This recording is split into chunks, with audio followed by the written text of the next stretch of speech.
listening to the One Idjit's Thoughts on podcast on August 14th. I am Paul Mackey. This is day 14 of the Dog Days of Podcasting Challenge 2026. One podcast a day, all month long.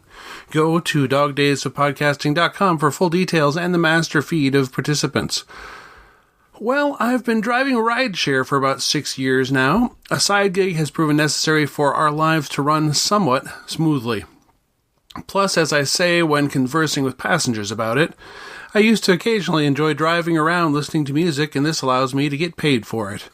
However, it does pile mileage on the vehicles. I'm on my second one now, not that the first was fully done for when we traded it. With the diciness of the financial situation, major car repairs are inevitable as mileage increases, and we're not in the market to trade up this time around. So I've been contributing in the sewing shop as well, generating additional income there.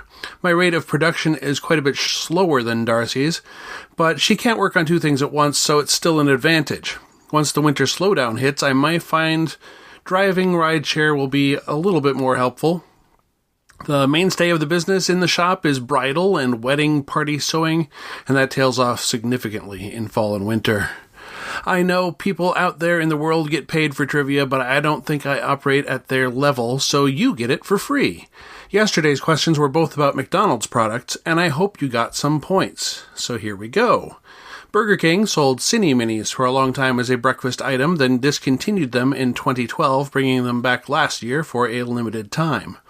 McDonald's had a competing product introduced in 2007 and discontinued sometime in the late 2010s. It was more like a deconstructed cinnamon roll with wedges of pastry and icing in a small paper dish. What was this product called? And this is called Cinnamon Melts. I vaguely recall these existing, but I don't think I ordered them much more than once. I'm not a top McDonald's consumer, however.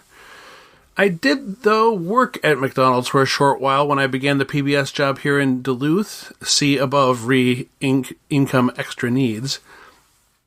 I do not recall Cinnamon Melts at our location, and I was working hours that bridged breakfast and lunch shifts. Given that I worked there in 2015-2016 and they weren't around, either that late 2010s information that I found at multiple sources was erroneous, or they were more prevalent in some regions than in others. And then the second question. At McDonald's, there was recently a much ballyhooed reintroduction of their fried apple pies, but some fans of a different sort of pie are still left waiting. Most widely tested between 1989 and 1991, but never sold system-wide, what McDonald's item is currently only sold in a single location in Orlando? Hopefully you weren't puzzling over what other flavors of pies McDonald's has sold over the years, because that different sort of pies cluing was meant to nudge you toward pizza pies. The McPizza is an online staple whenever a pop culture website wants a Whatever Happened To article.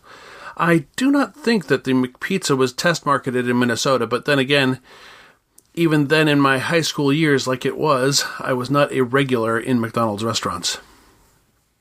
So let's see what other brain taste buds I can tickle here. You will be correct either way if you tell me the UK name for a Snickers bar up to 1990, or if you name the name of a Mars brand bar of braided chocolate-covered caramel that was sold in the US from 1976 until 1982, with a ruler printed on the wrapper to prove that it was 8 inches long. And secondly, this gum was introduced in 1975 and finally discontinued in 2019. Original advertising slogans included suggestive phrases, "The gum that goes squirt," and "Love that squirt."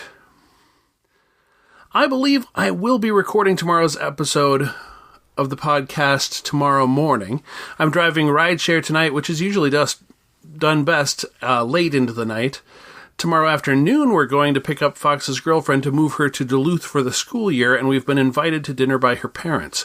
We plan to drive back up after that, which means Saturday night I'm less likely to be interested in either recording a podcast or probably driving rideshare either. If I get told that anything changed in that schedule, I might end up pre-recording. Next weekend, I'll definitely be doing pre-records as we're heading down for the Renaissance Festival. In any case, for now, happy hunting! You have been listening to the One Idjit's Thoughts On podcast, produced by Paul Mackey in association with Nimlas Studios.